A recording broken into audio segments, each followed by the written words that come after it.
Good day everyone, we are the group 5 and we're going to discuss the conversion of point rainfall to areal rainfall. So the representative precipitation over a defined area is required in engineering applications, whereas the gauge observation pertains to point precipitation. The areal precipitation is computed from the record of a group of rain gauges within the area by the following methods. First is the arithmetic or station average method, then weighted average method, Thiessen polygon method, isohyatal method, and inverse distance weighting. So in hydrological studies and water resources engineering, it is often necessary to determine the representative rainfall over a catchment or basin. While rainfall is measured at specific points using rain gauge or point rainfall, engineers usually require the average rainfall over a larger area or areal rainfall to design hydraulic structures, manage water resources, and predict flood behavior. Thus, the conversion of point rainfall to areal rainfall is an essential step in hydrological analysis. Point rainfall and areal rainfall. Point rainfall is the rainfall measured at a specific location using a rain gauge, while the areal rainfall is the average rainfall over a larger area obtained by interpolating multiple point rainfall data. Point rainfall is the rainfall measured at a single location by a rain gauge. It only represents condition at that exact site, while the areal rainfall is the average rainfall over a defined area, which provides a more representative measure to engineering applications such as dam design, flood estimation, and irrigation planning. Arithmetic average method. The arithmetic mean method is the simplest method of determining areal average rainfall. It involves averaging the rainfall depth recorded at a number of gauges. This method is satisfactory if the gauges are uniformly distributed over the area and the individual gauge measurements do not vary greatly above the mean. So we have the formula: average areal rainfall is equal to summation of P sub n all over the n. All over n. Example number 1. Calculate the mean areal depth of rainfall using arithmetic average method. So in the figure, we have 4 different rainfall recorded, which are the 2.0 inches, 1.8 inches, 1.2 inches, and 1.0 inch. But since we are looking, or we are calculating the mean areal depth of rainfall, we are only using the rainfall recorded inside the area and not including the 2.0 inches. So using the formula, average areal rainfall is equal to summation of rainfall recorded all over the number of stations.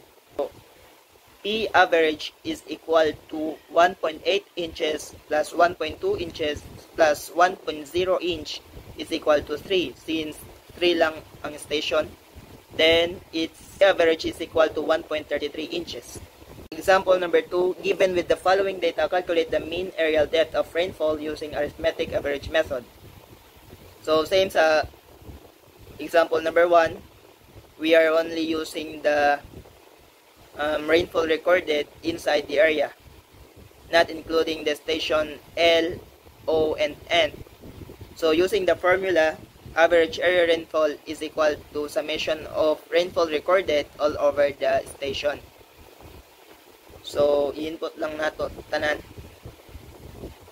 P average is equal to 8.8 plus 7.60 plus 10.80 plus 9.20 plus 13.80 plus 10.40 plus 8.50 plus 10.50 plus 11.20 plus 9.50 plus 7.80 plus 5.60 all over 12, sin 12 lang na station tong gamit. So all over 12 is equal to 9.475 cm. Next is the weighted average method, isohyatal method. So isohyatal method is used to estimate the mean precipitation across an area by drawing lines of equal precipitation. The average precipitation is then computed using the formula P is equal to A sub 1 times P sub 1 plus P sub 2 over 2 plus A sub 2 times P sub 2 plus P sub 3 over 2 and so on, all over A, where P is the observed precipitation, small letter A is the area between each pair of isohyads, and the capital letter A is the total area of basin or region. For example number 1, the isohyads due to the storm is a catchment together with the area of the catchment bounded by the isohyads are given below. Estimate the mean precipitation due to the storm using isohyatal method.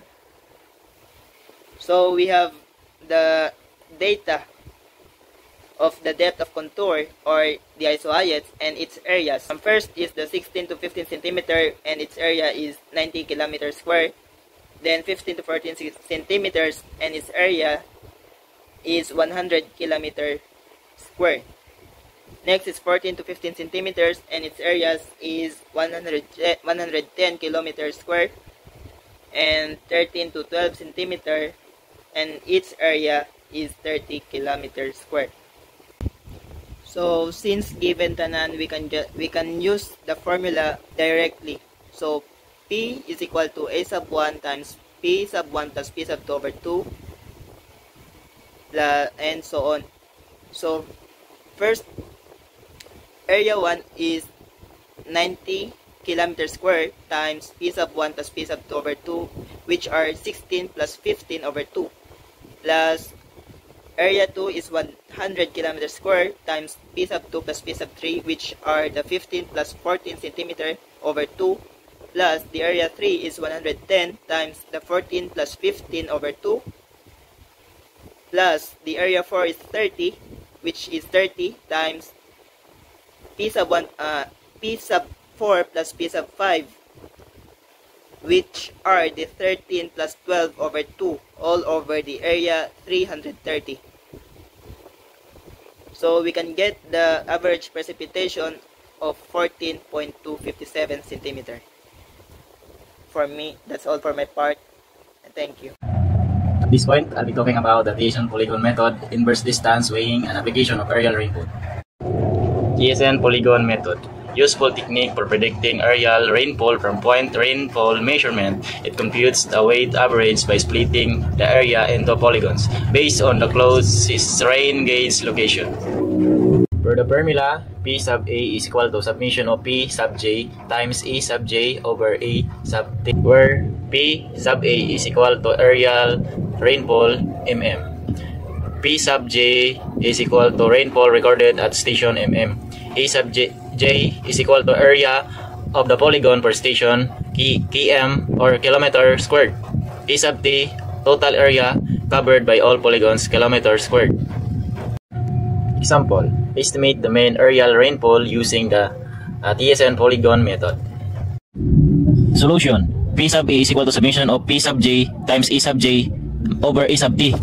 P sub A is equal to P sub 1 times E sub 1 over T, E sub T, plus P sub 2 times E sub 2 over E sub T, plus P sub 3 over E sub 3 over E sub T, plus P sub 4 times E sub 4 over E sub T, plus P sub 5 times E sub 5 over E sub T. P sub A is equal to 10 mm times 0.22 km squared over 9.14 km squared plus 20 mm times 4.02 km squared over 9.14 km squared plus 30 mm times 1.35 km squared over 9.14 km squared plus 40 mm times 1.60 km squared over 9.14 km squared plus 50 mm times 1.95 km squared over 9.14 km squared. So the total aerial rainfall is P sub A is equal to 31.14 mm. Inverse distance weighing, an interpolation technique used to estimate rainfalls and unsample locations based on nearby rain gauge data. It assumes that the closer stations have a greater influence on the estimated value than farther station. Formula, P sub X is equal to summation of P I over D sub I to the power of P times 1 over D sub I to the power of P, where P sub X is equal to estimate rainfall at the unknown point mm. P sub I is equal to rainfall at station I mm. D sub I is equal to distance from station I to the point of estimation kilometer or meter. P is equal to 2 is commonly used. Example, a hydrologist wants to estimate the rainfall at the point X. Use the IDW method. The rainfall at the nearby rain gauge stations and their distance from X are given. Solution. Px is equal to summation of Pi over D sub I to the power of P times 1 over D sub I to the power of P. Px is equal to P sub 1 over D sub 1 to the power of 2 over 1 over D sub 1 to the power of 2 plus P sub 2 to the over D sub 2 to the power of 2 over 1 D sub 1 to the power of 2 plus P sub 3 over D sub 2 to the power of 3 over 1 over D sub 2 to the power of 3. Px is equal to 20 mm over 5 km squared over 1 over 5 km squared plus 15 mm over 15 km squared over 1 over 15 km squared plus 25 mm over 10 km squared over 10 km squared. So the total estimated rainfall is Px or P summation of X is equal to 20.51 mm. There are three applications of aerial rainfall. First, hydrological modeling. Second, agricultural applications. Third, meteorological studies. For hydrological modeling, aerial rainfall data is essential for hydrological models that simulate water flows, flood predictions, and water resource management. It helps estimate runoff, infiltrations, and evapotranspiration rates. For example, flood forecasting models use aerial rainfall data to predict flood rates and river basin. Then for the agricultural applications, aerial rainfall data is used in irrigation scheduling, crop yield estimations, and drought monitoring. It helps determine the water needs and crops and optimizing irrigation practices. For example, farms use aerial rainfall data to decide when the irrigation irrigates their fields.